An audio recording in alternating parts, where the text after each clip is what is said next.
Hello everyone, I am doctor Jaya Chauhan. तो guys, आपके दिनचर्या चैप्टर से ऑलमोस्ट मैंने सारे टॉपिक्स कवर करा दिए हैं। 3 टॉपिक्स हैं जो बचे हुए हैं, वो है concept of primordial, primary, secondary and tertiary prevention along with examples in Ayurveda, importance of ahar and vihar as the health promotive and disease preventive measures, importance of niyat kal vihar and aniyat kal vihar, ritu shodhan and for health promotion and disease prevention. okay, तो ये 3 topics बचे हुए हैं। Mostly मैंने आपके सारे topics करा दिए हैं, जैसे कि concept of waking up at ब्रह्म मुहूर्त, ये हो चुका है, ठीक है। और उसका इफेक्ट क्या है हमारे हेल्थ पर, this is done. Ushapan is done. Importance of mal tyag and वातकाल is done, है ना। ये सब हमने डन किया है। हमारे जो लेक्चर नंबर 2 है स्वस्थ व्रत का, वो आप देख सकते हैं, उसमें मैंने ये सारा पढ़ाया हुआ है। मुख प्रक्षालन, कॉन्सेप्ट ऑफ दंत धावन और मॉडर्न डे में ब्रशिंग टेक्निक क्या है और डेंटिफाइसिस क्या है, इसका मैंने डायग्राम भी आपको बताया है। जीवा नीलेकन का कॉन्सेप्ट और अंजन, कवल, कंडूश, अभ्यंग, तांबुल, ये सब हो गया है। प्रायोगिक धूमपान भी हो गया है और उनके बेनिफिट्स क्या हैं, कॉन्ट्रा इंडिकेशन क्या है, ये हो गया है। और this topic, okay wait a minute guys, इस टॉपिक का मैंने एक अलग वीडियो अपलोड किया है क्योंकि ये अवेलेबल नहीं था, तो मैंने आप लोगों के लिए अलग से प्रिपेयर किया है ताकि आप अच्छे से समझ सकें कि टोबैको स्मोकिंग के हमारे हेल्थ पे क्या इफेक्ट्स है, क्योंकि ये भी आपके सिलेबस में मेंशन था, ठीक है। इसका एक अलग वीडियो है। नेक्स्ट है अप्लाइड एस्पेक्ट क्या है, सर्वांग अभ्यंग का, ये भी हमारा हो चुका है। अभ्यंग हो गया है अकॉर्डिंग टू डिफरेंट एज।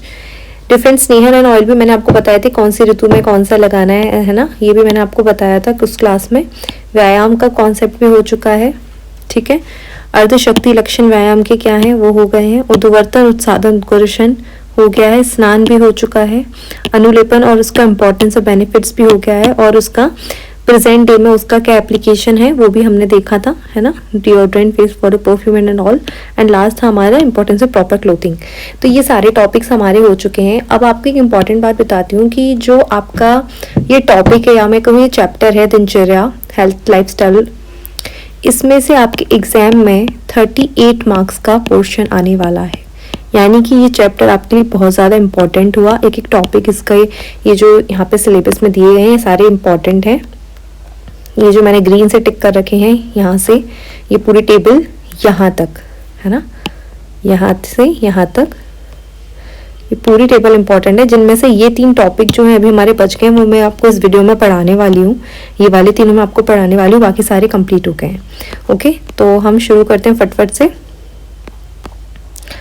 चलिए स्टार्ट करते हैं। Concept of primordial, primary, secondary and tertiary prevention along with examples in Ayurveda. तो कॉन्सेप्ट क्या है प्राइमोडियल प्रिवेंशन का, ये एक न्यू कॉन्सेप्ट है क्रॉनिक डिसीजेस को प्रिवेंट करने के लिए। ओके, नेक्स्ट है प्रिवेंशन ऑफ इमरजेंस, हमें प्रिवेंशन करना है इमरजेंस, यानी जो डिसीजेस इमर्ज हो रही हैं और ऐसे रिस्क फैक्टर्स जो डेवलप हो रहे हैं उन कंट्रीज में या फिर उन पॉपुलेशन ग्रुप में जहाँ पर वो अभी तक नहीं आए हैं, है ना। ऐसे डिसीज जिस पॉपुलेशन ग्रुप में या फिर हम कहें जिस कंट्री में अभी तक नहीं आई है, उसका हमें इमरजेंस होने से प्रिवेंट करना है, उस रिस्क फैक्टर्स को डेवलपमेंट होने से भी प्रिवेंट करना है। ओके, प्राइमोडियल प्रिवेंशन में हमारा एफर्ट्स मेनली रहता है टुवर्ड्स चिल्ड्रन को कहाँ पे डिस्करेज करना, किस चीज़ से डिस्करेज करना, कि वो हार्मफुल लाइफ स्टाइल को अडॉप्ट ना करें, है ना। The main intervention in primordial prevention is mass education. जो मेन इंटरवेंशन है प्राइमोडियल प्रिवेंशन का वो क्या है, हमें मास एजुकेशन यानी बहुत से ज़्यादा लोगों को एजुकेशन देनी है। फॉर एग्जाम्पल ये है जैसे डायबिटीज़ है, ओबेसिटी है, इन सबको हम कैसे प्रिवेंट कर सकते हैं, लाइफ स्टाइल मॉडिफिकेशन से हम प्रिवेंट कर सकते हैं, है ना, वेरी इंपॉर्टेंट, ठीक है। तो ये किस में आया, प्राइमोडियल प्रिवेंशन में। लाइक कैसे कर सकते हैं, हमारा अगर दिनचर्या, रात्रिचर्या, ऋतुचर्या अगर हम इसको अच्छे से फॉलो करें तो हम डायबिटीज़ एंड ओबेसिटी जैसे डिसीजेस से हम प्रिवेंट कर सकते हैं।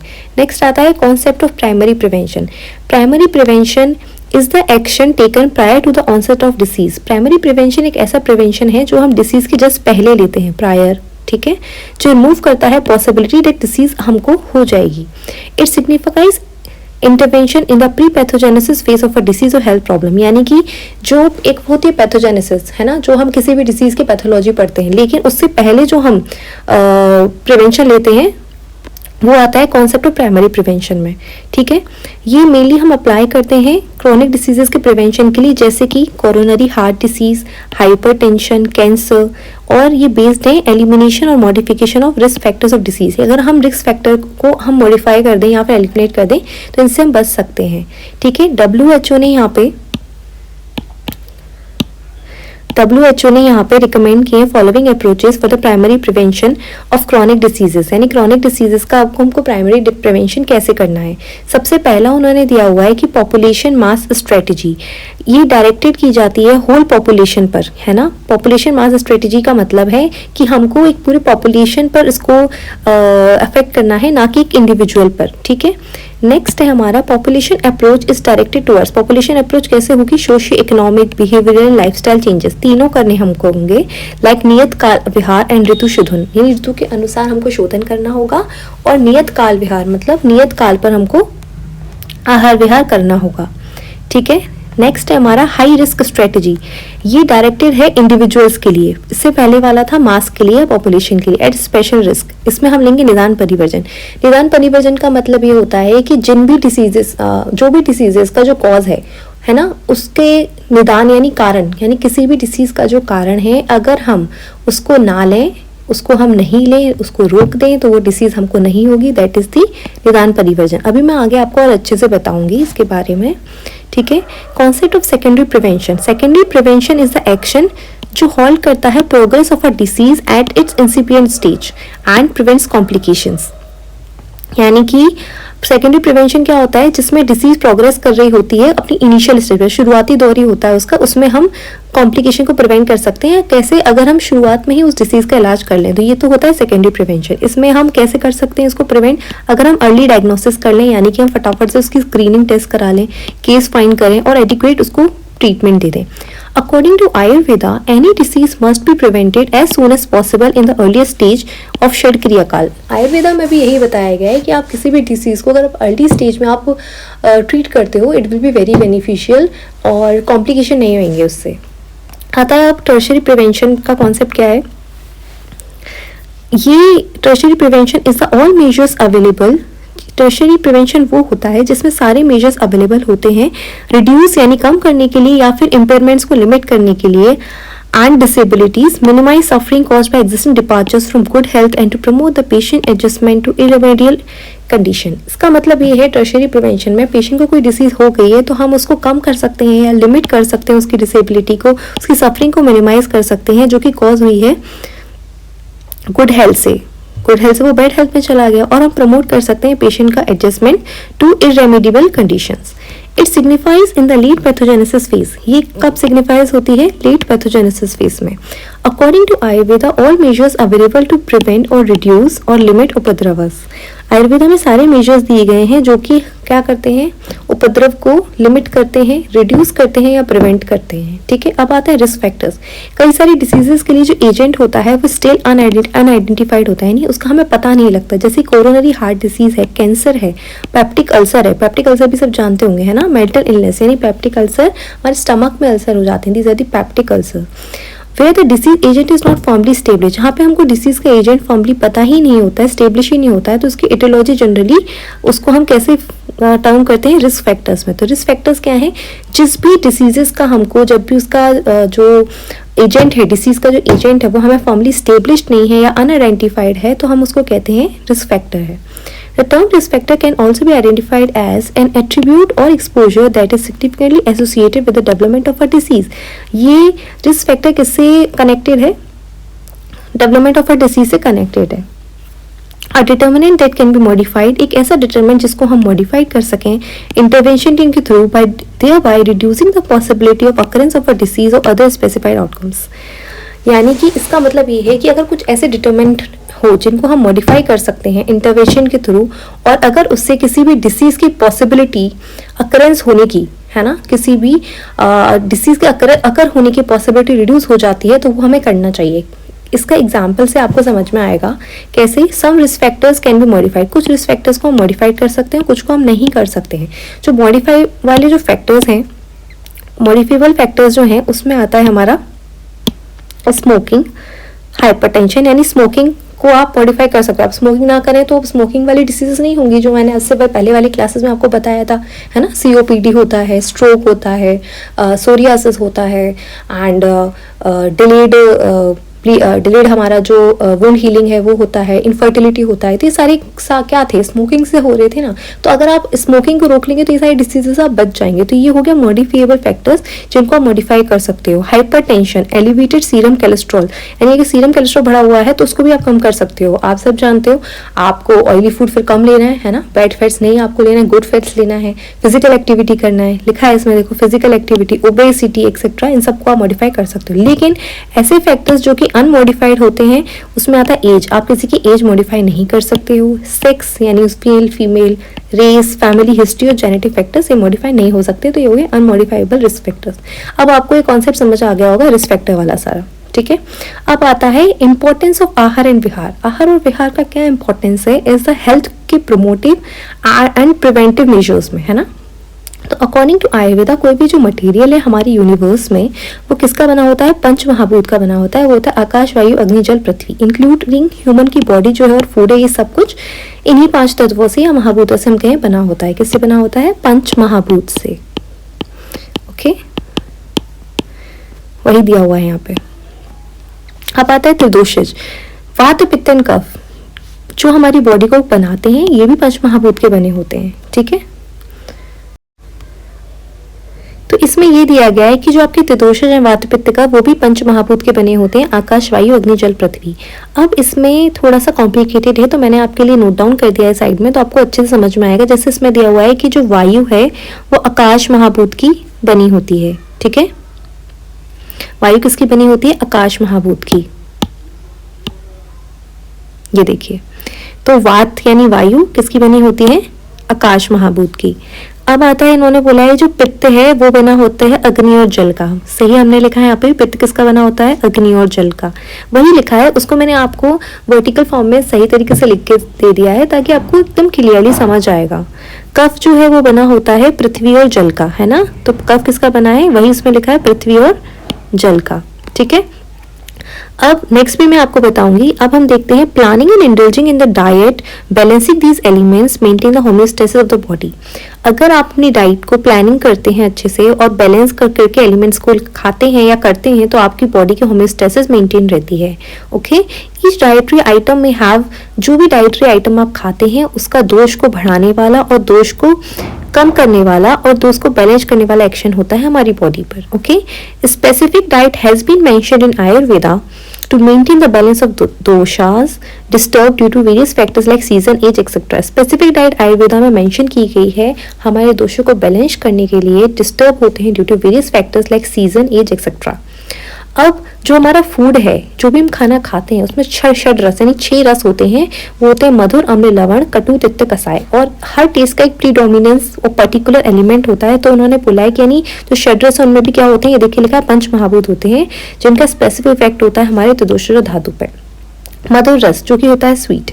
अब आप साइड में भी देखिएगा, देखिए षड रस है मधुर, अम्ल, लवण, कटु, तिक्त, कसाय। अब उन्होंने बोला जो मधुर है वो कैसा है, स्वीट है, मीठा है। उसमें होता है पृथ्वी और जल, ये भी हमने लिखा है पृथ्वी और जल होते हैं, ठीक है। अब मैं आपको एक शॉर्ट ट्रिक बताने वाली हूँ, वो कैसी, मैं इसको पढ़ के अभी बताऊंगी आपको। इस पैराग्राफ में यही लिखा है जो मैंने इधर लिख रखा है ये, ठीक है। अब हम देखते हैं, अगर मधुर, अम्ल, लवण, कटु, तिक्त, कसाय, ये 6 रस है। अब आपको षड्रस का महाभूत से क्या संबंध है, यानी जो हमारे रस उनमें भी महाभूत होते हैं। तो आप इसको कैसे याद रखेंगे, काफी टिपिकल हो जाता है। तो आप क्या करिए, सबसे पहले पृथ्वी जल इधर लिख लीजिए ऊपर हॉरिजॉन्टली, देन आप लिख लीजिए वर्टिकली, ठीक है, पृथ्वी जल, पृथ्वी जल। देन फिर नीचे आप लिख लीजिए 3 बार वायु, ठीक है। और पृथ्वी जल के सामने आप लिख लीजिए या उसके नीचे 3 बार लिख लीजिए अग्नि। अब क्या बचा, ठीक है, आकाश हो गया, आकाश बचा है तो हम आकाश लिख देंगे, और लास्ट में जो बचा उसमें हम पृथ्वी लिख देंगे। तो ये दोनों आपको याद करने पड़ेंगे। बाकी ये जो ट्रिक है आपके काम आएगी, पृथ्वी जल, वायु वायु वायु एंड देन अग्नि अग्नि अग्नि। ठीक है, तो देखिए आप यहीं पे यही दिया हुआ है कि जो मधुर रस है हमारा उसमें पृथ्वी और जल महाभूत होते हैं। अम्ल रस यानी कि जो खट्टा होता है, सोर होता है, उसमें उन्होंने बोला है पृथ्वी और अग्नि होते हैं, पृथ्वी और अग्नि होते हैं। लवण जो होता है उसमें जल और अग्नि होते हैं, उसमें जल और अग्नि होते हैं। ठीक है, कटु को हम पंजोन कहते हैं, कटु चिरपरा होता है, तिक्त कड़वा होता है ना, और कसाय कसेला होता है। जैसे कसाय के एग्जाम्पल मैं आपको देती हूँ, जैसे आंवला जो है वो कसाय है। ठीक है, अभी सर्दी चल रही है तो आंवला भी आता है, तो इससे आपको समझ आ जाएगा, है ना। तो कटु क्या हो गया हमारा, वायु और अग्नि प्रधान हो गया। तिक्त जो हो गया यानी बिटर, वो वायु और आकाश प्रधान हो गया। हमने यहाँ पे भी ये लिख रखा है, मैट्रिक से भी देखिए वही आया, वायु और आकाश। और कसाय जो है वो क्या होता है, पृथ्वी और वायु प्रधान होता है। आगे सबको समझ। अब उन्होंने बोला है कि जो ड्रग्स हैं स्वीट, सोर एंड सॉल्टी, ये एलिवेट करती हैं वात दोष को। ठीक है, एलिवेट का मतलब क्या है, कम करती हैं वात दोष को। तो अब उन्होंने ये भी बोला है कि जो हमारे रस हैं, है ना, वो हमारे दोषों पर भी प्रभाव डालते हैं। तो कैसे प्रभाव डालते हैं, देखिए इसमें बोला है स्वीट, सोर एंड सॉल्टी। स्वीट, सोर एंड सॉल्टी यानी मधुर, अम्ल और लवण, ये क्या करते हैं, वात को एलिवेट करते हैं, यानी कि वात शामक होते हैं। ठीक है, यहाँ पे यही दिया हुआ है जो मैं आपको इस तरफ पढ़ा रही हूँ। ठीक है, उसके बाद जो भी एस्ट्रिंजेंट, स्वीट एंड बिटर होते हैं। एस्ट्रिंजेंट मीन्स कसाय, स्वीट एंड बिटर। तो मधुर, तिक्त, कसाय क्या होते हैं, पित्त को एलिवेट करते हैं, यानी पित्त शामक होते हैं। ये देखिए पित्त शामक ही लिखा है। ठीक है, और those having stringent, pungent, bitter, वो कफ शामक होते हैं। इससे आप कंफ्यूज हो जाओगे, है ना। तो मेरे हिसाब से जो मैंने इधर टेबल बनाई रखी है ना आपके लिए, नोट डाउन करके आप इसको अच्छे से याद रखें। जैसे मधुर, अम्ल, लवण रस जो है वो वात को शामक है, यानी वात को कम करेगा। कटु, तिक्त, कसाय कफ को शमन करेगा, और मधुर, तिक्त, कसाय पित्त को शमन करेगा, है ना। ऐसे आपको याद रखना है। तो मधुर, अम्ल, लवण, कटु, तिक्त, कसाय वात शामक, कफ शामक, और लास्ट में आएगा मधुर, तिक्त, कसाय पित्त शामक। अब आयुर्वेदा में स्पेसिफिक प्रिंसिपल्स हैं डाइट को कंज्यूम करने के लिए। It is not possible to derive the entire benefit out of food. तो हम ये पॉसिबल नहीं है फूड से पूरा बेनिफिट ले सकें, इसीलिए जो उसकी क्वांटिटी है 8 फैक्टर्स पे डिपेंड करती है। प्रकृति यानी कि फूड की क्वालिटी कैसी है, करण यानी हम फूड को प्रोसेस कैसे करने हैं, संयोग यानी कॉम्बिनेशन फूड का क्या हो रहा है, राशि इसकी क्वांटिटी कितनी है ना, क्वालिटी एंड क्वांटिटी बोथ। देश, हैबिटेट क्या है, काल यानी टाइम एंड सीजनल वेरिएशन, उपयोग संस्था, वेरिएबल डाइजेस्टिबिलिटी और वेरियस फूड आर्टिकल्स, यानी कि हर फूड आर्टिकल की अलग अलग डाइजेस्टिबिलिटी होती है। आपने देखा होगा कुछ आहार जो होते हैं वो बहुत ज़्यादा गुरु होते हैं पचने में, और कुछ बहुत ज़्यादा हल्के होते हैं ना, गुरु और लघु होते हैं। जैसे मूंग की दाल जो होती है वो बहुत लाइट होती है पचने में, है ना, लेकिन तुअर की दाल जो होती है वो वात प्रकोपक होती है और पचने में भारी होती है ना। ये एग्जाम्पल देके मैंने आपको बताया है। उपयोक्ता, द पर्सन जो कंज्यूम करता है फूड को। अब आप देखिए यहाँ पे एक श्लोक दिया गया है, पथ्य सति गदा तस्य किमी औषधि निषेवणी, यानी कि अगर आप पथ्य का सेवन करते हैं तो आपको कभी औषधि की जरूरत ही नहीं पड़ेगी।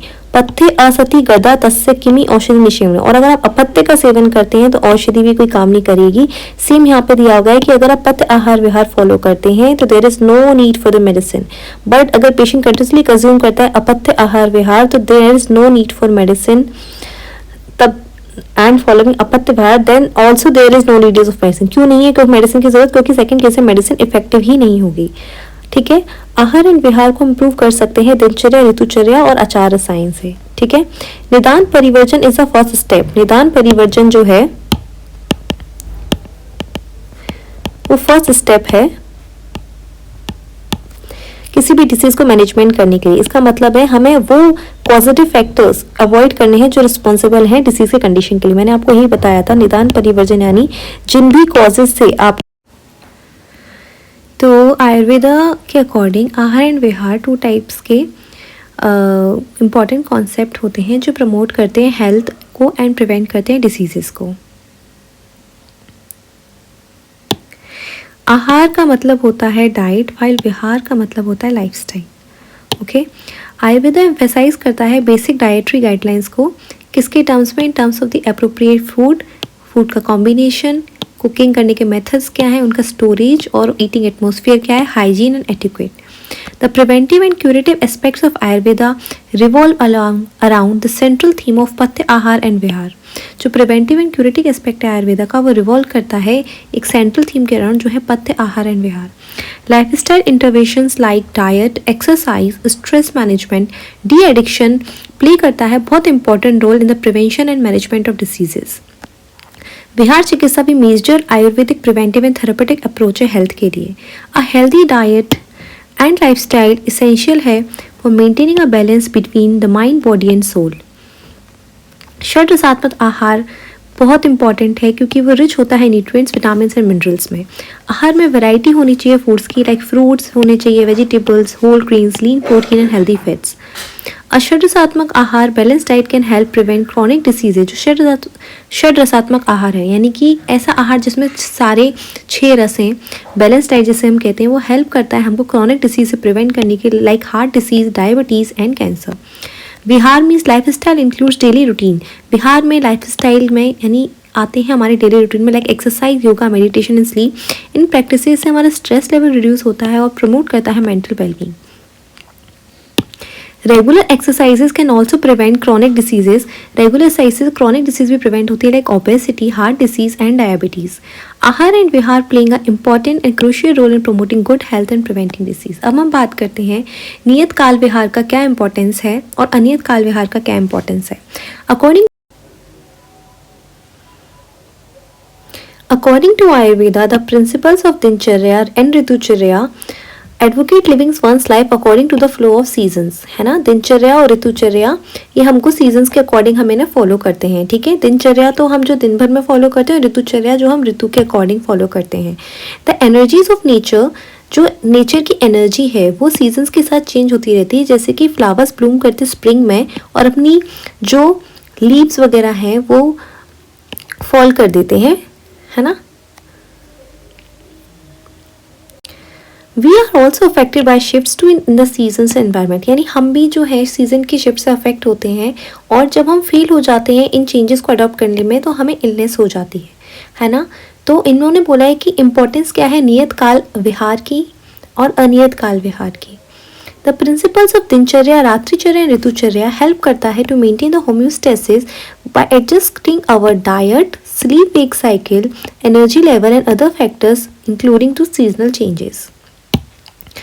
अकॉर्डिंग टू आचार्य भावमिश्र ने बोला है दिनचर्या निशाचर्या ऋतुचर्या यथोदितम आचार्य पुरुषम स्वस्थम सदा तिष्ठति नान्यथा। जो व्यक्ति दिनचर्या को, निशाचर्या को और ऋतुचर्या को, निशाचर्या मीन्स रात्रिचर्या, इसको अगर कोई भी पुरुष आचरण में लाता है तो वो हमेशा स्वस्थ रहता है। A person can remain healthy only by following the proper instructions of दिनचर्या, रात्रिचर्या एंड ऋतुचर्या and there is no other way to stay healthy. दिनचर्या का पालन करने से शरीर का शोधन होता है, दोष धातुमल अपनी प्राकृत अवस्था में रहते हैं, है ना।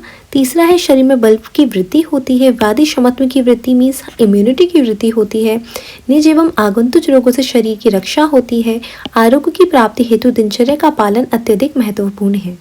अब आता है नियत काल विहार का according to various research studies क्या इंपॉर्टेंस है। ओके, तो सबसे पहले इसमें क्या होता है, proper functioning of circadian rhythm, proper routine of physical routine of timely food and good digestion. यानी कि अगर हम नियत काल विहार का इम्पोर्टेंस ये है कि अगर हम इसको फॉलो करते हैं तो प्रॉपर फंक्शनिंग होता है हमारी साइकिल का, है ना। सर्केडियन रिदम मतलब हमारा एक बॉडी का बायोलॉजिकल साइकिल होता है, उसके अकॉर्डिंग हमारी बॉडी चलती है। प्रॉपर रूटीन होता है हमारा फिजिकल रूटीन, लाइक अगर हम टाइमली फूड लेंगे तो हमारा डाइजेशन भी बहुत अच्छे से होगा। प्रॉपर फंक्शनिंग होता है एंडोक्राइन फंक्शन का, लाइक हार्मोनल डिसबैलेंस नहीं होगा, क्योंकि हम प्रॉपरली जब फॉलो करेंगे तो हमारे हार्मोन भी एकदम बैलेंस रहेंगे, हमारी एफिकेसी बढ़ेगी, हमारा का जो टाइम है वो यूटिलाइजेशन प्रॉपरली होगा। हम prevention of harms by giving no place to harmful ideas, और हमारा प्रिवेंशन होगा हार्मफुल आइडियाज़ से, food, work and leisure etcetera से। No chance of falling into, और हमारे पास जब हम सब कुछ टाइम से करेंगे तो हमारे पास बैड हैबिट्स में फॉल होने के चांसेस नहीं रहेंगे, like drug abuse and smoking. हमारी प्रोडक्टिविटी इंक्रीज होगी, हमारा प्रॉपर वर्क बैलेंस होगा, और हमको रेस्ट रिलैक्सेशन का, स्लीप का भी टाइम होगा और हमारे पास स्लीप डिसऑर्डर का कोई चांस ही नहीं होगा। हमारे ब्रेन एंड न्यूरोलॉजिकल फंक्शनिंग भी प्रॉपर होगी and prevention of nutritional disturbances और न्यूट्रिशन डिस्टर्बेंसेस का भी प्रिवेंशन होगा। कई सारे डिसीजेस से प्रिवेंशन होगा हमें, जो कि लाइफस्टाइल डिसीजेज होती हैं like infectious diseases, psychological problem, है ना। हमारा जो रिलेशनशिप है वो हैप्पी होंगे, ठीक है। Attainment of best achievable positive health and overall, इसके बाद क्या होगा, बेस्ट अचीवेबल पॉजिटिव हेल्थ मिलेगी हमको एंड ओवरऑल वेलबींग मिलेगा। Promotion of health and prevention of diseases is possible, यानी हेल्थ का प्रमोशन और डिसीज से प्रिवेंट सिर्फ तभी पॉसिबल हो सकता है जब हम रेगुलर दिनचर्या एंड ऋतुचर्या मॉडलिटीज़ फॉलो करें। नेक्स्ट इसमें आता है अनियत काल विहार include activities that are not bounded by time और सीजन। अनियत काल विहार में ऐसी एक्टिविटीज़ आती हैं जो कि टाइम और सीजन से बाउंड नहीं रहती हैं। ओके, इन एक्टिविटीज़ में आता है वेगों का धारण करना, है ना। वेगों का धारण में क्या होता है, हम अपने नेचुरल अर्जेस को है रोक लेते हैं, सप्रेस रोक लेते हैं, जैसे यूरिनेशन, आपको यूरिन आना, defecation, hunger, thrust and sleep, अगर इन सबको हम रोक लेते हैं तो ये अनियत काल विहार में आता है। वेगो धारण include indulging natural urges beyond the limit of necessity. वेगो धारण में आप अपने नेचुरल अर्जेस को अपने लिमिट से ज़्यादा आप उसको मतलब रोक लेते हो, है ना। According to Acharya Bhagwat almost all type of diseases caused होते हैं वेग धारण से, ठीक है। वेगो धारण और वेगो को धारण करने से और वेगों को धारण ना करने से, दोनों प्रकार से। ऋतु शोधन इस प्यूरिफिकेटरी थेरेपेटिक मेजर है इन विच हमारे जो इकट्ठे हुए दोष हैं, क्यूमुलेटिव मॉर्बिड दोषास, ये बाहर निकले जाते हैं from the body through the nearest route से निकलते हैं। लाइक वमन, विरेचन एंड बस्ती स्पेसिफिकली इंडिकेटेड किया जाता है फॉर द एलिमिनेशन ऑफ कफ। कफ के एलिमिनेशन के लिए हम वमन करते हैं, पित्त के लिए विरेचन और वात के लिए वस्ती यूज करते हैं। अपत्य आहार एंड विहारा followed in a particular season causes accumulation of दोषास इन द बॉडी। अगर हम अपत्य आहार और विहार फॉलो करते हैं तो एक पर्टिकुलर सीजन में, तो उससे हमारे बॉडी में दोष इकट्ठे हो जाते हैं और जो इकट्ठे दोष होते हैं वो हम एलिमिनेट करते हैं अगले सीजन में, जब ये अटेन करते हैं अपनी स्टेज, बढ़ने की स्टेज जब ये अटेन कर लेते हैं, जिसको हम कहते हैं ऋतु शोधन, ठीक है। ऋतु शोधन में क्या होता है, जैसे शीत ऋतु है, जैसे दोष अगर एक्यूमुलेट हुए हैं शीत ऋतु में तो हम उनको रिमूव करेंगे वसंत ऋतु में। इसको मैं आपको अच्छे से लिख के एक्सप्लेन करती हूँ। देखिए, तो मैं आपको यहाँ पे लिख के अच्छे से समझाती हूँ तो आपको बहुत अच्छे से समझ आएगा। अब आप ध्यान से देखिए, ऋतु शोधन में इन्होंने बोला है कि जो दोष शीत ऋतु में इकट्ठे होते हैं वो रिमूव्ड होते हैं कौन सी ऋतु में, वसंत ऋतु में, ठीक है। तो शीत ऋतु कौन सी है हमारी, हेमंत ऋतु, और उसकी अगली ऋतु कौन सी होती है, बसंत ऋतु। तो उन्होंने बोला है कि वो कब रिमूव होगी, वसंत ऋतु में, ठीक है। दोष जो कि इकट्ठे हुए हैं ग्रीष्म ऋतु में वो रिमूव्ड होंगे वर्षा ऋतु में। यहीं पे है यानी संचय यानी एक्यूमुलेशन, इकट्ठा होना। तो जो दोष यानी वात दोष ग्रीष्म में इकट्ठा हुआ है तो कब उसको हम रिमूव कर सकते हैं, वर्षा ऋतु में। और रिमूव हम वर्षा ऋतु में करेंगे, यानी जब प्रकोप होगा वर्षा ऋतु में, किसका, वात का प्रकोप होता है, तो इसी ऋतु में हम इसका शोधन करेंगे, ठीक है। दो दोष एक्यूमुलेट हुए हैं वर्षा ऋतु में, ठीक है, उनको हम रिमूव करेंगे ड्यूरिंग शरद ऋतु। तो जो दोष वर्षा ऋतु में इकट्ठे हुए हैं उन्हें हम कब हटाएंगे, शरद ऋतु में। ये देखिए, तो इसमें काफ़ी कॉम्प्लिकेटेड हो रहा है, आप मेरी टेबल देखिए, इससे आपको बहुत अच्छे से समझ में आएगा। हम बात कर रहे हैं दोषों के संचय, प्रकोप और शमन की। तो सबसे पहले वर्षा का प्रकोप वात में होता है, ठीक है। पित्त का प्रकोप शरद ऋतु में होता है, कफ का प्रकोप वसंत ऋतु में होता है, ठीक है। वात का प्रकोप कब होता है, वर्षा ऋतु में, पित्त का शरद ऋतु में और कफ का वसंत ऋतु में। अब इनका शमन कब होता है, उसकी अगली वाली ऋतु में इनका शमन होता है। आपको इसका सीक्वेंस पता होगा। सीक्वेंस क्या है हमारा, शिशिर, वसंत, ग्रीष्म,